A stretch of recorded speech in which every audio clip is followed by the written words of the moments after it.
शब्द 115। संतो ऐसी भूल जगमाही, जाते जीव मिथ्या में जाही। पहले भूले ब्रह्म खंडित, झाई आपुहिमानी। झाई में भूलत इच्छा कीनी, इच्छा ते अभिमानी। अभिमानी करता हुए बैठे नाना ग्रंथ चलाया। वही भूल में सब जग भूला, भूल का मरम न पाया। लग 84 भूलते कहिए, भूलते जग बिटमाया। जो है सनातन सोई भूला, अब सो भूल ही खाया। भूल मिटे गुर मिले पारखी, पारख दे ही लखाई। कहीं कबीर भूल की औसत, पारख सबकी भाई। बीजक में शब्द प्रकरण सबसे बड़ा है और पीछे 114 शब्दों तक सबसे बड़ा है और पीछे 114 शब्दों तक में बहुत बातें कही गई हैं। ये शब्द प्रकरण ही एक सागर जैसा है जो विविध संदर्भों और विषयों से समन्वित है। ये अंतिम शब्द इस पूरे प्रकरण का निचोड़ है।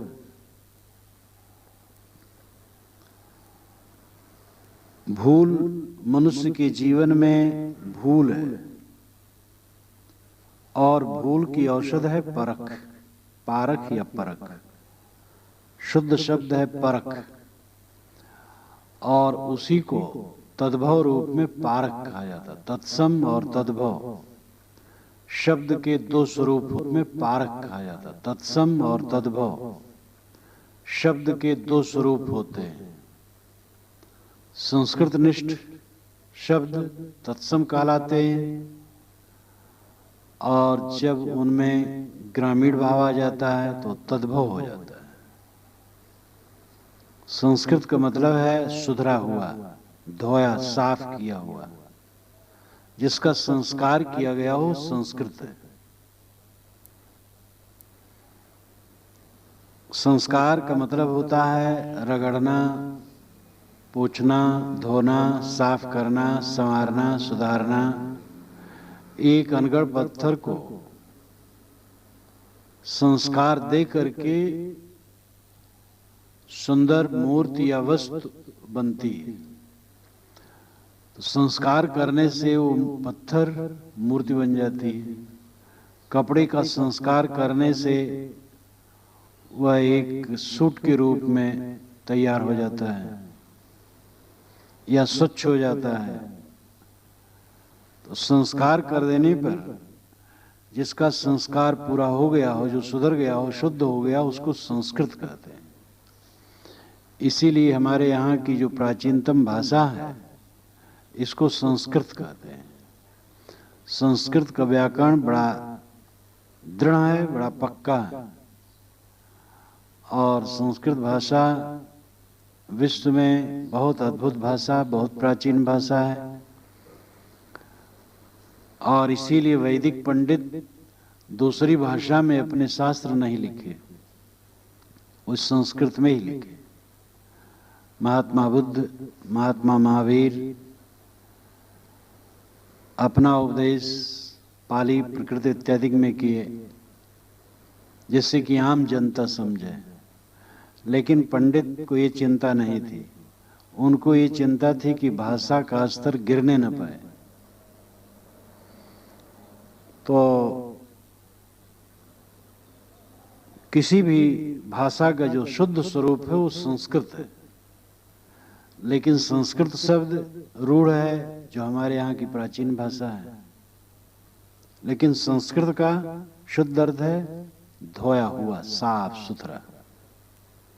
तो किसी भाषा का जो संस्कृत शब्द है, शुद्ध शब्द है, उसको तत्सम कहते हैं। और जब वो ग्रामीण के संस्कार को पा जाता है तो तद्भव हो जाता है। परख संस्कृत शब्द है, पारख ये उसका स्तर, शब्द का स्तर गिर जाता है, भाव का स्तर नहीं। संतो ऐसी भूल जगमाही, चाहते जीव मिथ्या में जाए। ऐ संतो, साहब अपनी सारी बात संतों को संबोधित करके कहते हैं,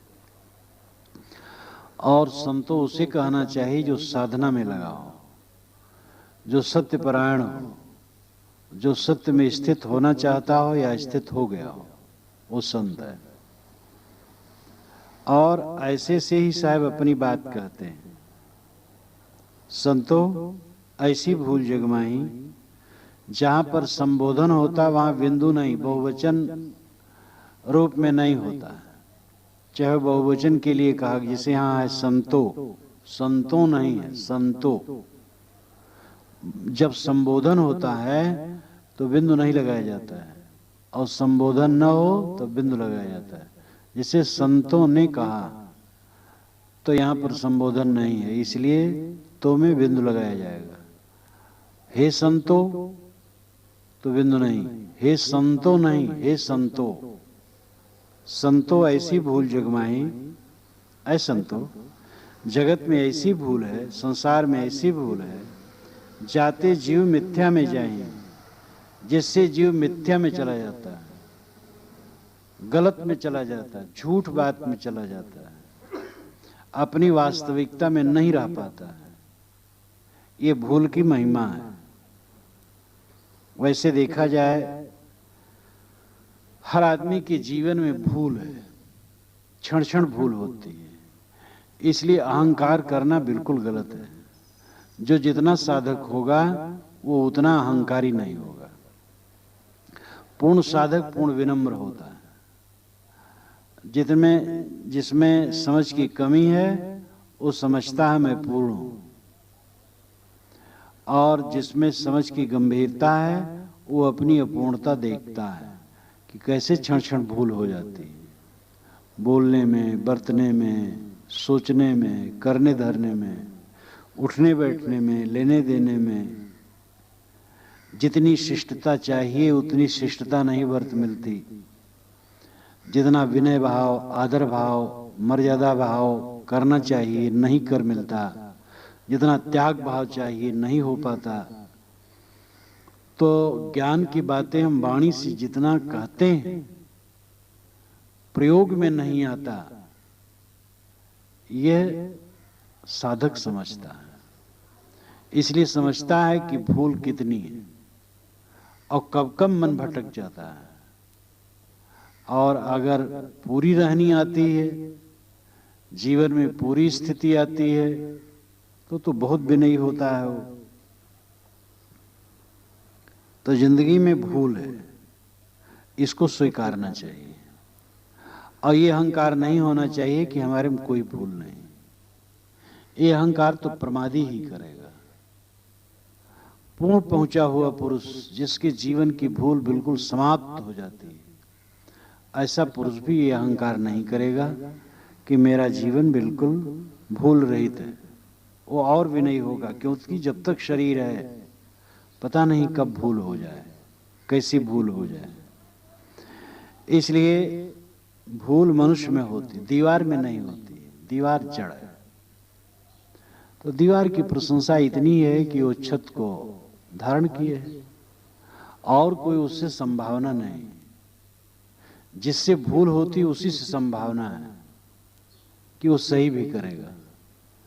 जो विषयों में फंसा है उसी से संभावना है कि निर्विषयी हो जाएगा। जो गिरा है उसी में संभावना है कि ऊपर उठ जाएगा। ये मनुष्य में ही संभावना है। इसीलिए किसी की गलती को देख करके कभी हंसना नहीं, व्यंग नहीं करना, तुच्छ नहीं देखना। वैसी गलती अगर हमारे में नहीं तो दूसरी गलती होगी, और बिल्कुल गलती ना हो तो हम दूसरे गलती पर केवल करुणा करेंगे। उसके लिए हमारे मन में स्नेह होगा कि ये कैसे सुधर जाए। कोई उसके लिए हे भावना नहीं होगी। इसलिए किसी की भूल देख करके न तो हर्ष मानना चाहिए, न व्यंग करना चाहिए, न मजाक उड़ाना चाहिए, न उसे तुच्छ देखना चाहिए। किंतु संभव हो तो उसको सुधारने के लिए प्रयास करना चाहिए। सदगुरु कहते हैं, संतो ऐसी भूल जगमाही, जाते जीव मिथ्या में जाए। ऐ संतो, संसार में ऐसी भूल है जिससे जीव मिथ्या में चला जाता है, अपने आप को खो देता है। पहले भूले ब्रह्म खंडित झाई आपू ही माने। पहली भूल है ये मान लेना कि मैं ब्रह्म हूँ, अखंडित हूँ, सर्वत्र परिपूर्ण हूँ, सारा जड़ चेतन मेरा स्वरूप है और ये संसार मेरी झाई है, झाई नाम परिछाई है। ये पक्की भूल है। पूरे बीजक में सदगुरु जहाँ पर जड़ चेतन अभिन्न बात का ब्रह्मवाद आता है वह आलोचना करते हैं और तीखे शब्दों में भी करते हैं। और ऐसा क्यों करते हैं? ऐसा लगता है कि इसलिए करते हैं कि इस सिद्धांत से साहब को ज्यादा ममता है, क्योंकि वे भी यही मानते हैं कि जीव ही श्रेष्ठ है और ब्रह्मवादी भी यही मानते हैं जीव ब्रह्म ही न परा, जीव ब्रह्म ही है, दूसरा नहीं। इसलिए दोनों का मूल विचार एक है। ब्रह्मवादी भी कहते हैं मेरा परमात्मा मुझसे अलग नहीं। आलू वाले बाबा ने लिखा है कि जो कहता है कि जीव से शिव अलग है, परमात्मा अलग है और उसकी उपासना करनी चाहिए, तो भूला है। और यहां तक उन्होंने कहा वो इष्ट नहीं, वो दुष्ट है। वह इष्ट दुष्ट है कि जो हमें जीव ही बनाए रखना चाहता है और अपना ब्रह्म बना रहना चाहता है। हमारा तो ऐसा इष्ट होना चाहिए जो हमें भी ब्रह्म बना ले, हम भी ब्रह्म हैं। तो इष्ट नहीं, वो दुष्ट है। तो वेदांत अंततः मानता है कि मैं ही ब्रह्म हूं, अहम ब्रह्मास्मि। ब्रह्म नाम बड़ा, ब्रह्म शब्द श्रेष्ठता परक है। ब्रह्म यानी बड़ा, श्रेष्ठ। तो जीव ही ब्रह्म है, ये वेदांत का सिद्धांत है। और साहब का भी यही सिद्धांत है कि जीव ही गुरु है, जीव ही पारक है। और प्रकारांतर से तो कहे ठीक है, जीव ही ब्रह्म है, जीव ही महान है, लेकिन उसकी परिभाषा में गड़बड़ी है। इसलिए परिभाषा को लेकर के साहब खंडन करते हैं। ऐसा मान लिया गया अद्वैत ब्रह्मवाद में, अद्वैत शब्द समाधि परक है। इन सभी बातों पर ध्यान देना। अद्वैत शब्द समाधि परक है। समाधि में साधक जब स्थित होता है, संकल्प शांत हो जाते हैं, तो अद्वैत हो जाता है। जब स्मरण कुछ संसार का नहीं उठता तो चेतन मात्र है, तो इसलिए अद्वैत है। लेकिन वेदांतियों ने इसका बड़ा दुरुपयोग किया और उन्होंने ये कहा कि सत्ता केवल एक है और वो ब्रह्म है और वो मैं हूं। जगत तीनों काल में नहीं है, न जगत था, न है, न होगा। और इसको लेकर के गौड़पादाचार्य जो शंकराचार्य के दादा गुरु थे, उन्होंने कहा आदावंते जन्नास वर्तमाने तथा। आदि में जो नहीं है, अंत में नहीं, वो वर्तमान में भी नहीं है। जगत न पहले था न पीछे रहेगा, इसलिए वर्तमान में भी नहीं है। और अब इसका यह अर्थ हो सकता है कि इसका हमारा संबंध पहले भी नहीं था, आगे भी नहीं रहेगा, इसलिए बीच में होते हुए भी मानो नहीं है। ये वैराग्य की दृष्टि से ठीक है, लेकिन वो कहते है ही नहीं, इसलिए उन्होंने अलातवाद माना, अजातवाद माना। मुख्य शब्द है अजातवाद, जात नाम पैदा होना। तो जगत पैदा ही नहीं हुआ क्योंकि जगत है ही नहीं, है ही नहीं तो पैदा क्या होगा। जैसे ससा के श्रृंग और जैसे आकाश का कुसुम, वैसे जगत तीनों काल में नहीं, ये उन्होंने माना। और अगर देखा जाए तो वेदांत में ये नहीं है, क्योंकि वेदांत का मूल ग्रंथ उपनिषद है। वेदांत का अर्थ ही होता है वेद कांत, वो उपनिषद है जो मुख्य 10 उपनिषदें हैं और श्वेताश्वतर मान करके 11 है। और इन सब में कहीं नहीं है कि जगत खपुष्पवत है, शून्य। ये तो बौद्धों की परंपरा में शून्यवाद आया और नागार्जुन में इसका विकास हुआ। असंग वसुबंधु ने इस पर खूब लिखा और नागार्जुन ने तो लिखा ही, नागार्जुन का तो सिद्धांत ही था। और गौड़पादाचार्य इस सिद्धांत से काफी परिचित थे और प्रभावित थे, लेकिन बौद्धों के अनात्मवाद को बुरा मानते थे। इसलिए उपनिषद का आत्मवाद और बौद्धों के शून्यवाद, जिसमें कि जगत तीनों काल में नहीं माना जाता है, ये दोनों को लेकर के उन्होंने अपना विचार रखा। और एक उपनिषद जो प्रामाणिक उपनिषद है मांडूक्य, जिसमें कुल 12 मंत्र है, उसका उन्होंने भाष्य किया और उसके भाष्य के साथ 215 कारिकाएं लिखी। कारिका कहते हैं किसी मूल ग्रंथ के भाष्य के रूप में छंदोबद्ध लिखना। तो हो तो छंद में, श्लोकों में, लेकिन वो किसी ग्रंथ का सिद्धांत का भाष्य की तरह हो, तो कारिका है। मतलब सामान्य रूप में श्लोक 215 श्लोकों में उन्होंने रखा और बौद्धों के शून्यवाद को जगत के लिए बिल्कुल वैसे को वैसे लिया और उपनिषद का आत्मवाद जोड़ा, और इस प्रकार उन्होंने सिद्धांत रखा।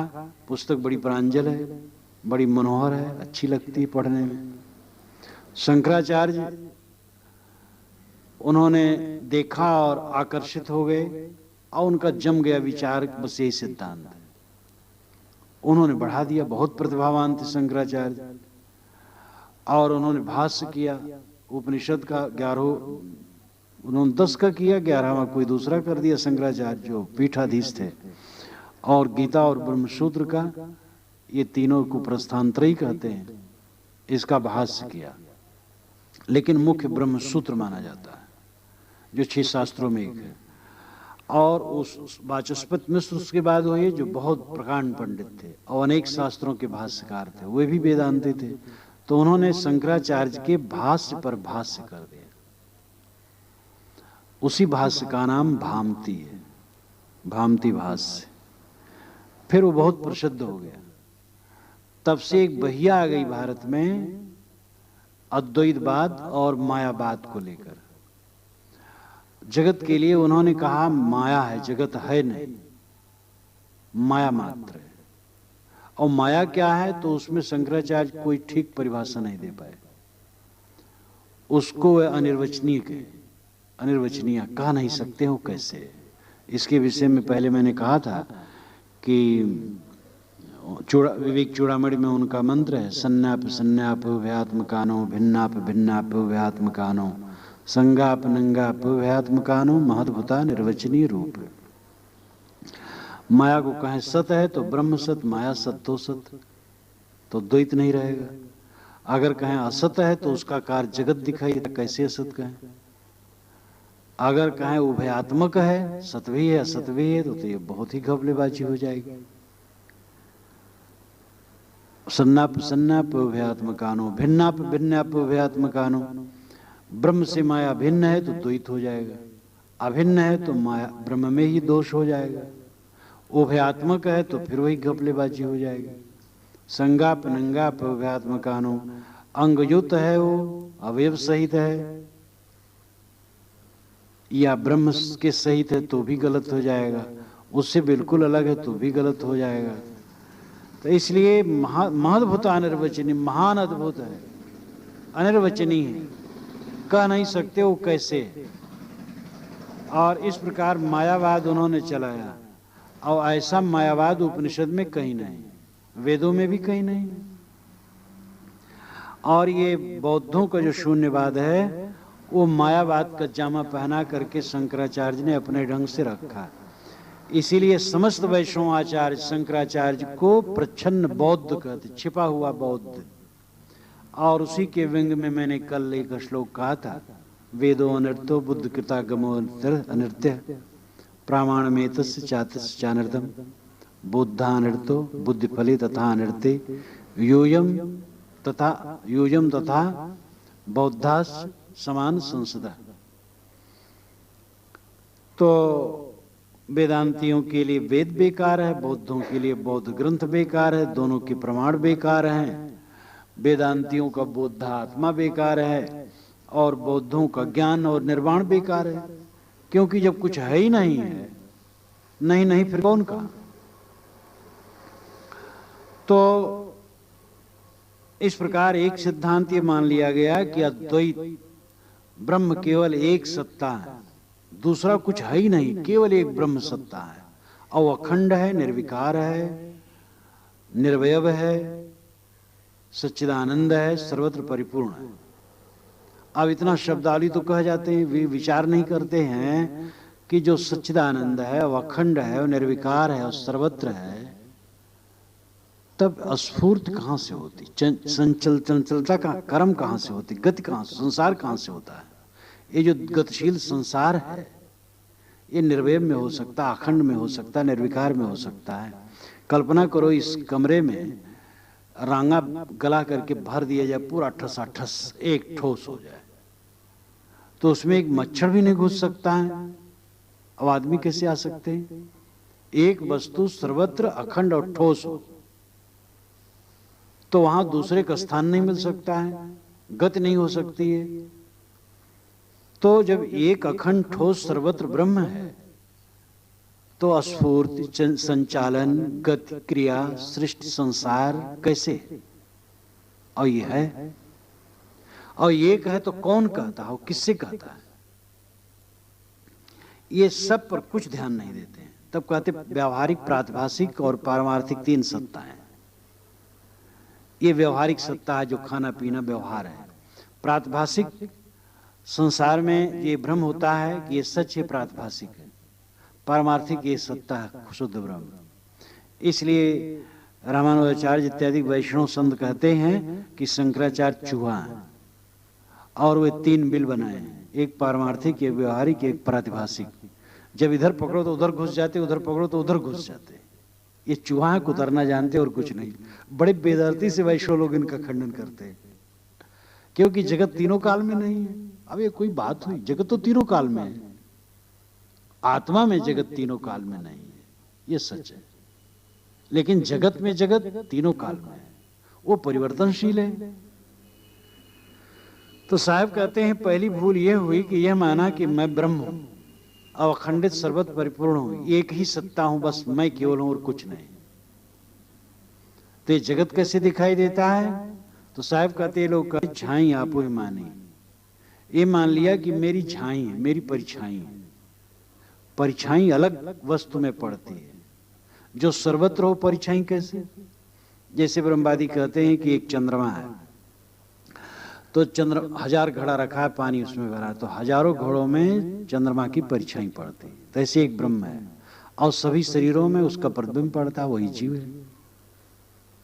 तो देश की दूरी हुए बिना और वस्तु की भिन्नता हुए बिना परछाई नहीं पड़ती। चंद्रमा अलग है, घट अलग है, और घट में पानी अलग है, और घट जिस पर रखा हो पृथ्वी अलग है, और दोनों में देश की दूरी है। तब चंद्रमा की परछाई घट जल में पड़ती है।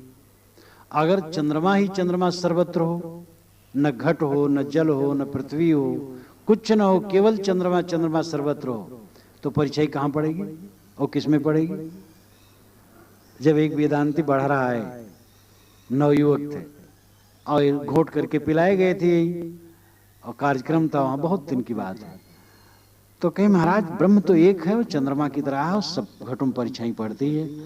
हम कहे ब्रह्म सर्वत्र है, ब्रह्म के अलावा कुछ नहीं, तो परछाई कहां पड़ती है उसकी? जब सर्वत्र है, चंद्रमा सर्वत्र हो तो उसकी परछाई कहां पड़ेगी?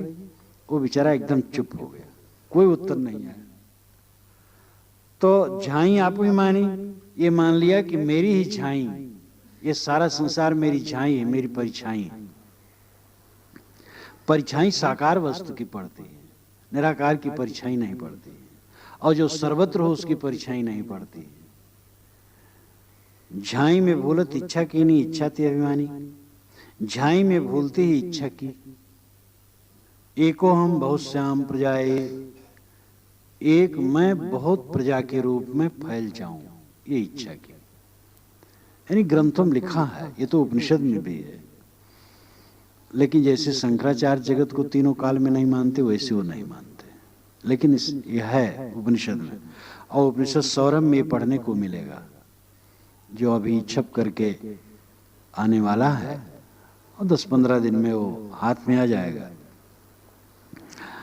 तो झाई में भूलत इच्छा की नहीं, झाई में नाम अपने आभास में ब्रह्म में जीव भूला, और इच्छा किया कि मैं जगत रूप हो जाऊं, और इच्छा ते अभिमानी, और इच्छा करके अभिमानी बन गया कि मैं ही जगत का करता हूं, मैंने ही जगत को बनाया है, संकल्प मात्र से जगत बना है, ऐसा लिखा ग्रंथों में।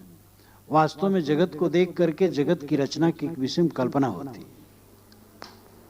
इसलिए इसका समाधान सब कुछ न कुछ प्रकार, किसी न किसी प्रकार से करते हैं, और जिनको जैसे आए वैसे कर देते हैं।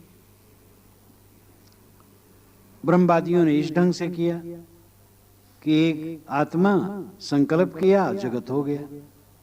ऐसा भी उपनिषदों में है, आत्मन आकाशा संभूता, आकाशाद वायु, वायु अग्नि, अग्नि रापा दिव्य पृथ्वी, पृथ्वी असोधया। आत्मा से आकाश उत्पन्न हुआ, आकाश से वायु, वायु से अग्नि, अग्नि से जल, जल से पृथ्वी, पृथ्वी से औषधियां, और सारा संसार हो गया।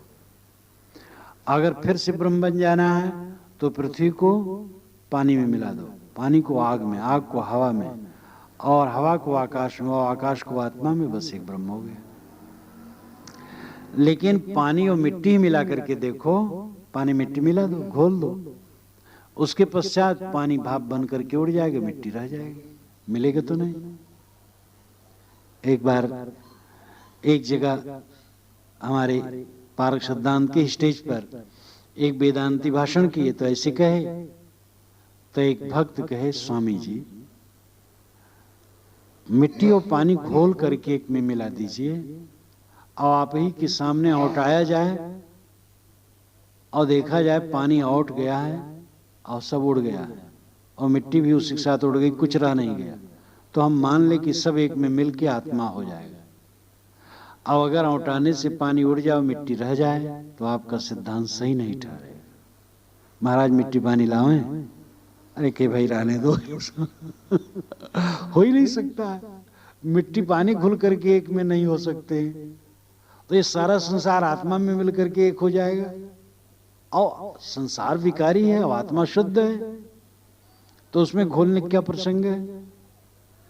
लेकिन ऐसी भूल है कि लोग कहते जाते हैं। एक संत हैं हमारे पार की संत, वे कहते हैं अद्वैत ब्रह्मवाद का ज्ञान ओठ का ज्ञान है, ओठ का, ओठ से कहा जाता है, बस वो प्रयोग में नहीं आता है। ओठ से कहते मैं ही हूं। अब कितने वेदांती हैं। यही प्रयाग कुंभ मेले में एक बार एक वेदांती आ रहे थे, एक पारखी संत जा रहे थे, दंड प्रणाम हुआ। उन्होंने पारखी संत ने दंड किया, वो दंड प्रणाम क्या करेंगे, क्योंकि वो तो ब्रह्म है, किससे करें। कहे स्वामी जी कहाँ रहते हैं आप, तो खड़े हो गए, चारों तरफ ताके, कहे कहाँ रहते हैं, ये पूछो कहाँ नहीं रहते।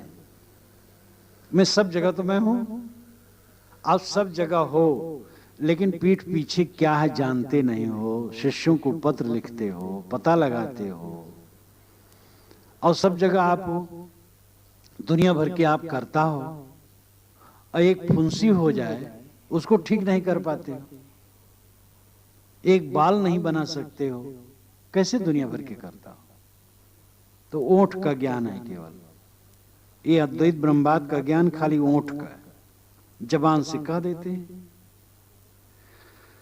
तो जो ये माना गया है कहीं भी कि एक आत्मा ब्रह्म इच्छा किया जगत बन गया, ये कल्पना है, और इसका अभिमान वेदांतियों पर चढ़ा, मैं ब्रह्म हूं। और वेदांती लोग यहां तक कहे मैं ही चांद हूं, मैं ही सूर्य हूं, मैं ही पृथ्वी हूं, मैं ही अनंत विश्व ब्रह्मांड हूं। जबान से कहते जाते हैं, कोई मतलब नहीं। एक वेदांती संत हमारे पास बैठे थे, बूढ़े, और काफी मित्र थे अपने, बहराइच जिले में। एक घास उठाए, दोनों हम लोग धूप में बैठे थे, कहे देखिए स्वामी जी ये घास है, ये जड़ है, हम चेतन हैं, लेकिन अंत में देखे ये और हम एक हैं। तो मैं मुस्कुरा के रहने दिया, अब बुजुर्ग थे, क्या पीछे पड़ूं एक एक बात के लिए।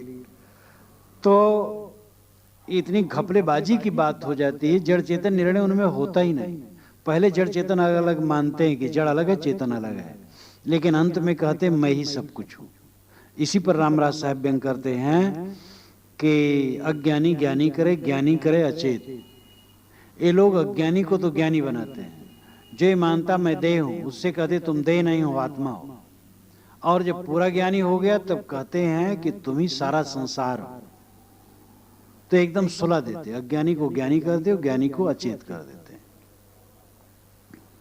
अभिमानी करता हुए बैठे नाना ग्रंथ चलाया। अभिमानी लोग करता हो के बैठ के जगत का, मैं जगत का करता हूं, जगत मेरा विलास, चिद विलास, सारा संसार चिद विलास है। और ये सब अर्थ ठीक है अपनी जगह पर, चिद विलास है, मेरी दुनिया चिद विलास है, मेरा संसार चिद विलास है। तो मेरा संसार है मान्यताओं का संसार। धन पुत्र स्त्री परिवार घर द्वार मान बढ़ाई पंथ संप्रदाय शिष्य शाखा ज्ञान विज्ञान, जो कुछ भी मान रखा है वो मेरा चिद विलास है। चिद विलास नाम चेतन का विलास, चेतन का विस्तार, संस्कारों का विस्तार। तो मेरा अपना व्यक्तिगत संसार चिद विलास है। ये चांद सूरज चिद विलास नहीं है, ये अनंत विश्व ब्रह्मांड चिद विलास मेरे मन का विलास नहीं है। गोंडा की तरफ सन्यासी वेदांती और पारखी इकट्ठे खूब इकट्ठे होते थे, खूब एक जगह कार्यक्रम होता था। तो सुबह भजन गावें तो वेदांती गावें कि करके विचार देखो जगत बना है मन से, ये जगत मन से बना है, यानी मन का संकल्प है जगत, जगत है नहीं। तब पारखी सम गावें उसके अपोजिट में जगत बना है कब से। तो एक है पारखी लोग हमारे पीछे पड़े रहते हैं। आपस में विनोद हो, खूब मजाक हो, कहें आओ आओ स्वामी जी आपके लिए तो जगत है ही नहीं है। तो कह रहे नहीं भाई जगत तो व्यवहार में है, ये है। वहाँ काशी में था तो वेदांतियों का सम्मेलन वहाँ रोज होता था, 10-15 लोगों का, 10-5 लोगों का। मुझे भी कभी कभी कहते बैठो, बैठ जाता था। चले वहाँ खत्म हो गई तो बरगद का पेड़ है कंपनी बाग में सामने दरवाजे पर। तो जब वहाँ पर पक्षी खूब रहते हैं तो एक पक्षी ने बीट कर दिया, एक वेदांती के ऊपर आकर बैठ जाता था। चले वहाँ खत्म हो गई तो बरगद का पेड़ है कंपनी बाग में सामने दरवाजे पर। तो जब वहाँ पर पक्षी खूब रहते हैं तो एक पक्षी ने बीट कर दिया, एक वेदांती के ऊपर आकर के मस्तक में पड़ा। तब वो कह रहे क्या खराब कर दिया। तो एक ने कहा अरे स्वामी जी सब ब्रह्म ही है।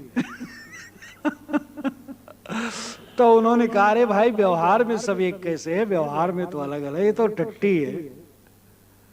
तो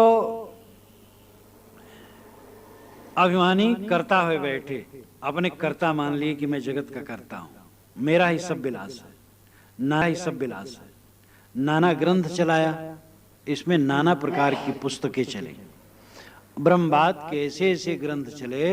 सिद्धांत लेश में लिखा है जीव एक है, एक जीववाद, वही एक ब्रह्मवाद एक जीववाद। जीव एक है और आज तक दुनिया है, इसलिए जीव का मोक्ष नहीं हुआ। जब एक जीव का मोक्ष हो जाएगा दुनिया नहीं रह जाएगी, क्योंकि एक जीव का प्रतिभास से संसार है। अविद्या एक है, जीव एक है और कुछ है नहीं। अगर किसी को ज्ञान हो गया होता तो एक जीव के अंतःकरण में अविद्या का नाश होने से ये संसार नष्ट हो गया होता और रहता नहीं, और संसार है, इसलिए मोक्ष आज तक किसी का नहीं हुआ। तब प्रश्न होता है जब किसी का मोक्ष नहीं हुआ तो शास्त्रों में कहा जाता है शुकादि का मोक्ष हुआ, यानी सुखदेव मुनि इत्यादि का मोक्ष हुआ। तो उन्होंने कहा ये स्वार्थ में उपचरित है, भाषा ऐसी कुछ प्रयोग करते हैं वे लोग कि सामान्य लोग समझ नहीं पाओ क्या कहना चाहते हैं।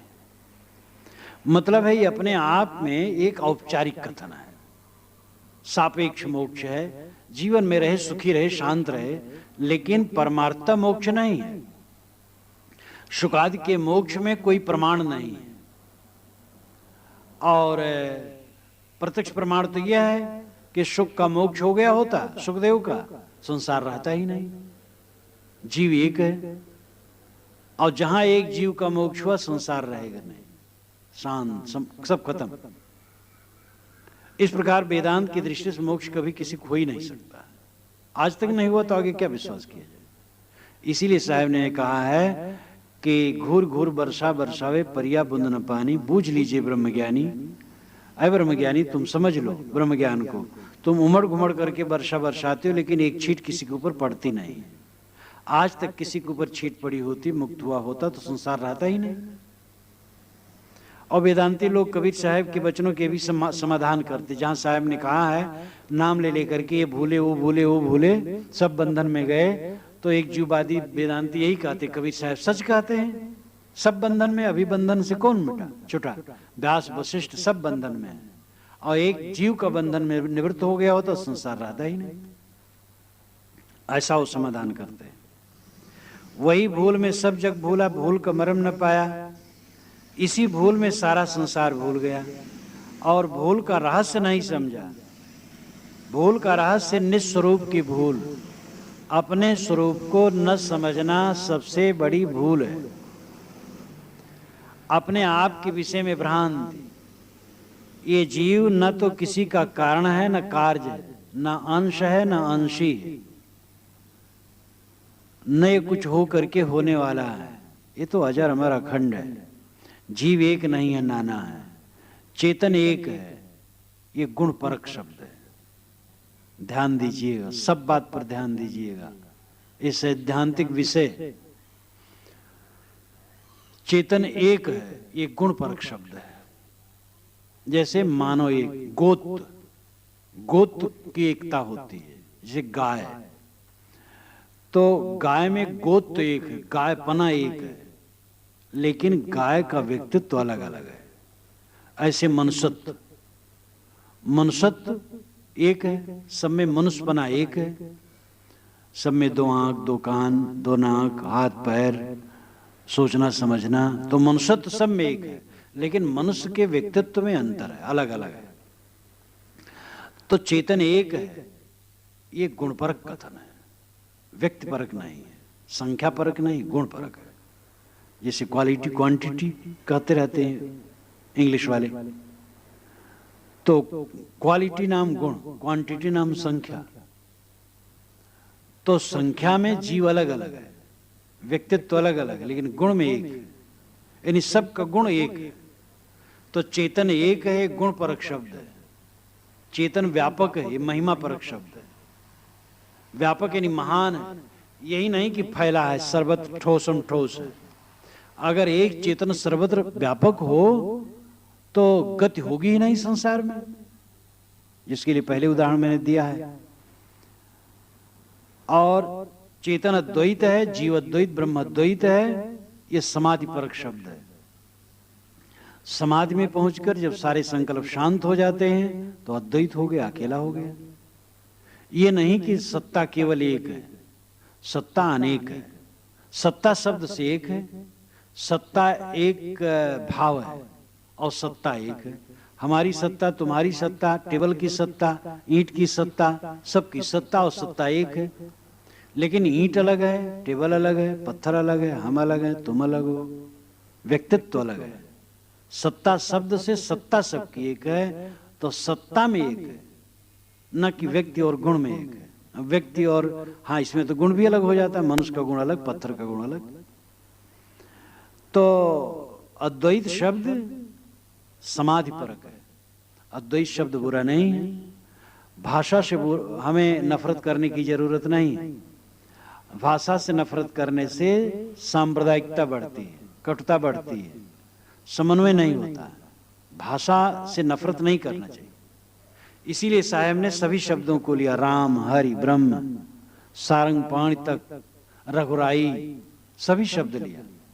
लेकिन वो सब शब्दों का अर्थ जहां मंडन परक है वो आत्मा परक है।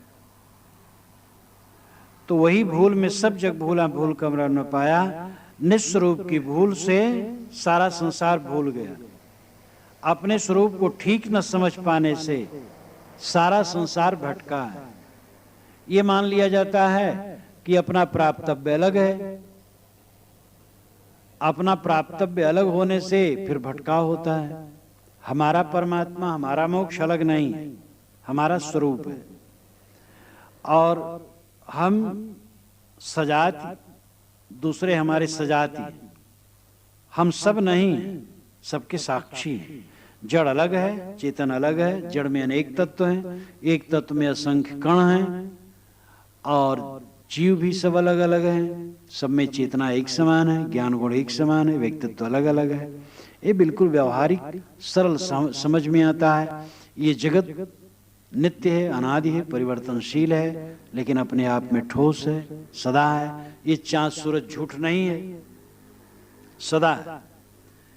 लेकिन शून्यवादी बौद्ध और मायावादी वेदांती ये दोनों जगत को तीनों काल में नहीं मानते।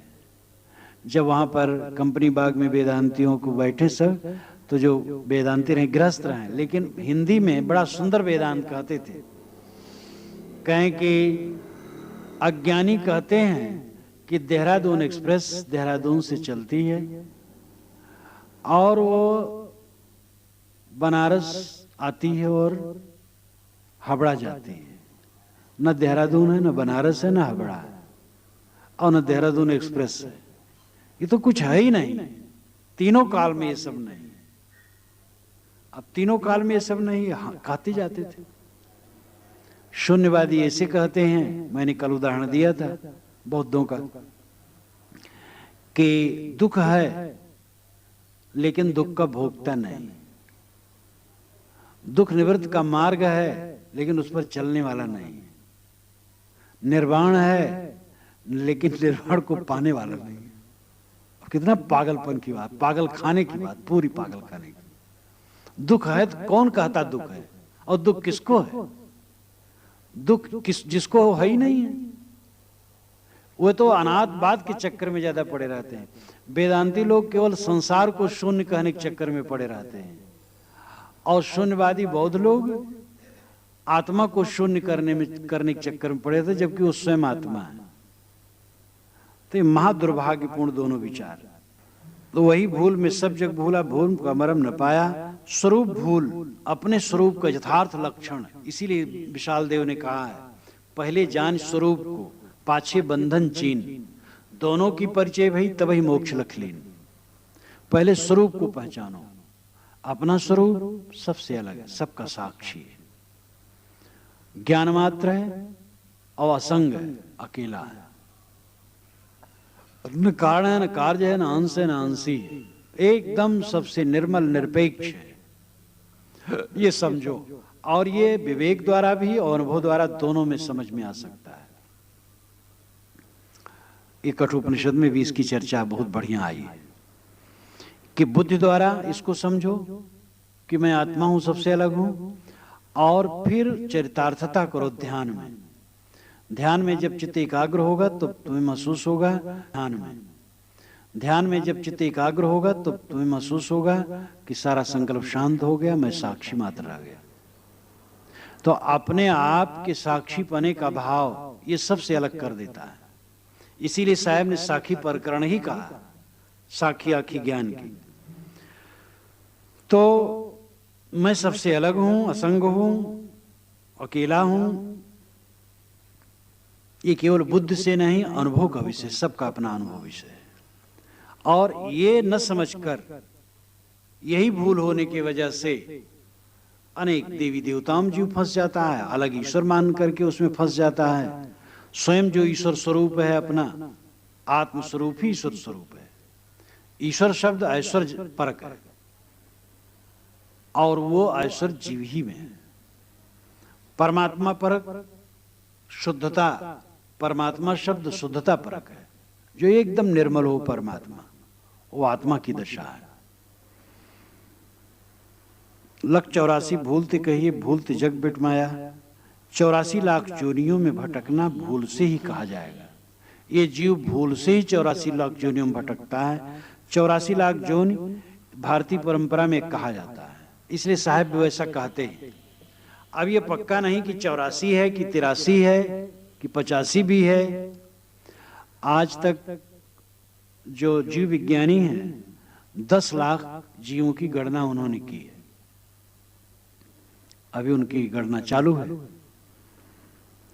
तो पुराने जमाने में 84 लाख कहा गया। 84 लाख लाक्षणिक है। ये जो जीव समूह है, जीव के दो अर्थ होते हैं, एक देहधारी, एक शुद्ध चेतन। जैसे कहीं प्रकाश जल रहा हो, कीड़े बहुत आ गए तो लोग कहते बहुत जीव आ गए, तो इसका मतलब देहधारी आ गए। और जीव का शुद्ध अर्थ है जीवतीत जीव, जीवत इति जीव, जो नित्य जीवे वो जीव, जो कभी न मरे वो जीव। ये चेतन, ये आत्मा कभी मरता नहीं, इसलिए जीव है। जो है सनातन, लख 84 भूलते कही है, यानी भूल से ही 84 लाख जोनियों में जीव भटकता है। भूलते जग बिट माया, भूल से ही जगत बिट माया। बिट माया का दो अर्थ है, निर्माण करना और छलना। तो भूल से ही जगत को हम निर्मित करते हैं। एक नवयुवक है, पढ़ता लिखता है, और उसके पश्चात राग रंग की भावना उसके मन में इच्छा जग जाती है, तो शादी कर लेता है, बस जगत बना लेता है और जगत में उलझ जाता है। एक दूसरा है, वो शादी नहीं करता है, जगत नहीं बनाता है, अपने आत्मा के उद्धार में लग जाता है। तो जानो जगत नहीं बिटमाया, जगत नहीं बनाया। और एक ने जगत बना लिया, जगत बना लिया, जगत में उलझ गए। जगत न बनाओ तो अपने आप में रहे। तो भूलते जग बिटमाया, ये भूल से माना गया कि मैं ब्रह्म जगत का निर्माता हूं, जगत का अभिन्न निमित्त उपादान कारण हूं। बिटमाया का अर्थ है छल भी। बिटमाया एक छल, एक धोखा, एक भ्रांत। जगत ब्रह्म की परिछाई है, प्रतिबिंब है, आभास है, एक छलावा का विषय। चांदी में सीपी में चांदी का भ्रम, बालू में पानी का भ्रम, और मृग मरीचिका में पानी का भ्रम। इस प्रकार जगत में ब्रह्म में जगत का भ्रम, ऐसा कहना एक छलावा है। क्योंकि सादृश्यता में भ्रम होता है, विदृश्यता में भ्रम नहीं होता है। जिसमें दृश्यता नहीं हो भ्रम नहीं हो, सादृश्यता में होता है। सांप का भ्रम रस्सी में होगा, सांप का भ्रम पेड़ में नहीं होगा। तो जब ब्रह्म शुद्ध चैतन्य है तो उसमें जगत का भ्रम कैसे होगा? तो जगत भ्रम है ब्रह्म का, ये मानना है, बिटमाना है, छल करना है। मायावादी एक छल है, मायावादम अवैदिकम। पुराण में लिखा है मायावादम अवैदिकम, मायावादी अवैदिक है। जो वैष्णव विचार के हैं, कट्टर ईश्वरवादी, वो शंकराचार्य को अवैदिक बराबर कहा करते हैं, मायावादम अवैदिकम। जो है सनातन सोई भूला, आप सो भूल खाया। जो सनातन है वही भूल गया है। सनातन कौन है? जीव। जीव सादा शब्द जीव है। जीव जमा एक जगत मजारा, जापर होत सकल व्यापार। श्री पूर्ण साहब ने कहा है जगत में जीव ही जमा है। शुद्ध संस्कृत में इसको कहते अव्यय, जिसको साहब ने सरल भाषा में जमा कहा है। अव्यय जो खर्च ना हो वही जमा। जमा मूल पूंजी है जो खर्च नहीं होती। तो जीव जमा है, ये अव्यय कूटस्थ निर्विकार है।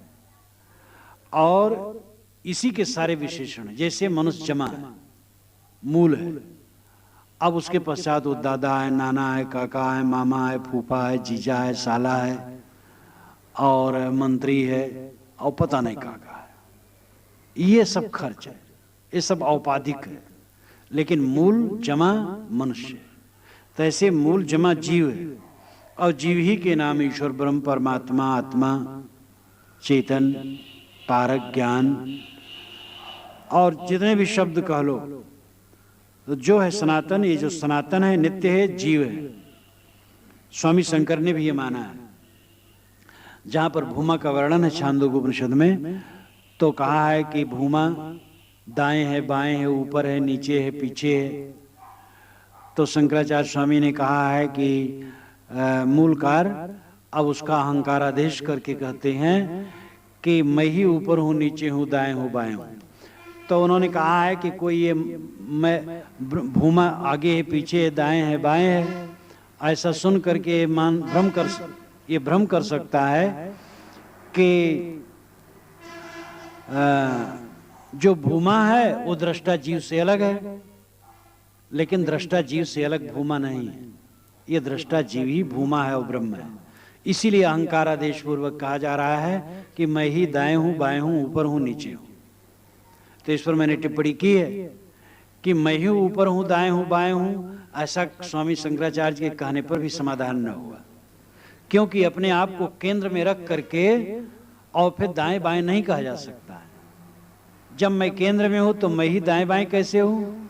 कोई अपने कंधे पर खड़ा होकर के नाचे, ये कैसे संभव है? मैं मूल हूं तो मेरे दाएं बाएं जो होगा ऊपर होगा, मेरा स्वरूप नहीं होगा। तो वहां पर स्वामी शंकराचार्य ने भी भाष्य करते हुए कहा है कि किसी को भ्रम हो सकता है कि दृष्टा जीव से अलग भूमा है, ब्रह्म है। तो दृष्टा जीव से अलग ब्रह्म नहीं, ये दृष्टा जीव ही ब्रह्म। तो ये तो स्वामी शंकराचार्य ने मोहक बारंबार बातें रखी और यथार्थ कह दिया कि ये दृष्टा जीव ही ब्रह्म है। लेकिन वो जो व्यापकवाद और जड़ चेतन अभिन्नवाद का प्रपंच है, वो ऐसा है कि फिर उसमें फंस गए और निर्णय अंत में कर नहीं पाए। तो जो है सनातन सोई भूला, आप सो भूले खाया। जो सनातन जीव है वही भूला है और वही भूल सब जीव को खा रही है, भटका रही है। अब इसकी औसत साहब बताते हैं। किसी ने पूछा, महाराज ये भूल तो है, लेकिन ये बतलाए कोई औसत भी है कि नहीं भूल की? साहब कहते भूल की औसत है। भूल मिटे गुर मिले पारखी, पारख दें लखाई, कहें कबीर भूल की औसत पारख सबकी भाई। भूल मिटेगी जब पारखी गुरु मिलेंगे और पारख लखा देंगे। कबीर साहब कहते हैं कि आए भाई, सभी भूलों की औसत पारख है, जिसका शुद्ध शब्द परख है। परख ही भूल की औषध है। जैसे सांप, हमें भ्रम हुआ, रात में उठे और लगा सांप पड़ा है। अब परख करने लगे, टार्च चलाए तो देखे रस्सी। बिना परख के रस्सी में सर्प की भ्रांति जा नहीं सकती। बालुका देखे दूर से लगा पानी है, नजदीक जाके परख किए तो बालुका है, पानी नहीं है। किसी भूल की परख कर लेने से भूल मिट जाती है। इसलिए साहब ने परख पर जोर दिया। और अन्वीक्षी विद्या कोटली अर्थशास्त्र में बहुत पहले कहा गया। अन्वीक्षण, और अन्वीक्षण में सांख्य योग लोकायत माना गया। सांख्य आत्मदर्शन है, आत्मा अनात्मा का विवेक, और योग अनात्मा से हट करके आत्मा में स्थित है, और लोकायत जगत व्यवहार है। ये तीनों मिलकर के व्यवहार परमार्थ की समग्रता है, और अन्वीक्षी विद्या इसे कहते हैं। और यह अन्वीक्षी विद्या सदगुरु कबीर के पारक सिद्धांत का स्वरूप ही है। उसमें सब कुछ है, सिद्धांत है, साधना है, व्यवहार है, और उनका पूरा बीजक ग्रंथि मानो अन्वेषकी विद्या है, जिसको पारक सिद्धांत की विद्या कहते हैं आज की भाषा में। तो ये भूल मिटेगी जब पारखी गुरु मिलेंगे और पारख का भेद लखा देंगे। यानी सबका परखने वाला ये जीव ही है। जीव ही में परख है, पारख है। परख पारख एक बात है। पारक गुण चेतन गुण ही एक स्वरूप नयान। पारख गुण है यानी ज्ञान गुण है, चेतन गुण ही है, और दोनों एक स्वरूप है, दो नहीं है। तो इस प्रकार जीव अपने परख शक्ति से ही अपने को परखेगा। अपने परख से ही अपने को परख करके सबसे अलग हो जाना है। गुरु दृष्टि से गुरु को परखना है और अपने को परखना है। जीव में जो ज्ञान की दृष्टि वही गुरु दृष्टि है, और उसी से वो गुरु को ही परखता है, और परख जांच करके तब निर्णय लेता है ये गुरु ठीक है, तो उसकी शरण जाता है। और जब समझता है ये गुरु ठीक नहीं है तो छोड़ देता है। तो जो गुरु दृष्टि है वो परख दृष्टि है, ज्ञान दृष्टि है। इसलिए जीव का मूल स्वरूप गुरु है, श्रेष्ठ है। इसीलिए कोई गुरु किसी को शिष्य नहीं बनाता, गुरु बनाता है। मतलब व्यवहारिक नहीं कि वो अपना गुरु बनाता है, उसका पारमार्थिक करता है कि उसको शुद्ध बनाता है और कहता है जो मैं हूं वही तू है। और जीव में जब जीव से सारी विषया शक्ति मिट गई और अपने स्वरूप की स्थिति हो गई, स्वरूप में पूर्ण विश्राम मिल गया, तो वो गुरु हो गया। चाहे किसी को चेला बनावे चाहे ना बनावे, चेला बनाना तो एक व्यवसाय है धर्म का, और बड़ा अच्छा नहीं, उसमें फंस करके परेशानी है, लाभ नहीं है। इसलिए चेला बनाने का प्रलोभन लोगों को न होना चाहिए, परंतु आत्म कल्याण के लिए काम करना चाहिए। और अपना सारा विकार दूर हो गया तो गुरु हो गया। तो सदगुरु कहते हैं भूल मिटेगी जरूर जब पारखी सदगुरु मिलेंगे और पारख दे देंगे, ज्ञान दे देंगे। और ये पारख देना यही है कि तुम सबको परखो, सर्वहू को जाने सो तो सर्वहू से न्यारो रहे। ये जगत जड़ है, मैं चेतन हूं, तो ये जगत में कैसे हूं? शून्यका में दृष्टा हूं, मैं शून्य कैसे हूं? भाव अभाव दोनों को जानने वाला मैं दोनों का साक्षी हूं। तो जो भावात्मक जगत है न मैं वो हूं, और न अभावात्मक शून्य है न वो हूं, किंतु इन दोनों का साक्षी में ज्ञान स्वरूप हूं। जो सबको परखता हो सबसे अलग है, और उसका मोक्ष यही है कि सबको परख करके सबसे अलग हो जाए, यानी निर्मोह हो जाए। काहे कबीर ते उबरे जाहि न मोह समाए, मोह नहीं समाएगा तो उद्धार होगा। इसलिए मोह का पूर्ण परित्याग कर देना, यही परख स्वरूप में स्थित होना है।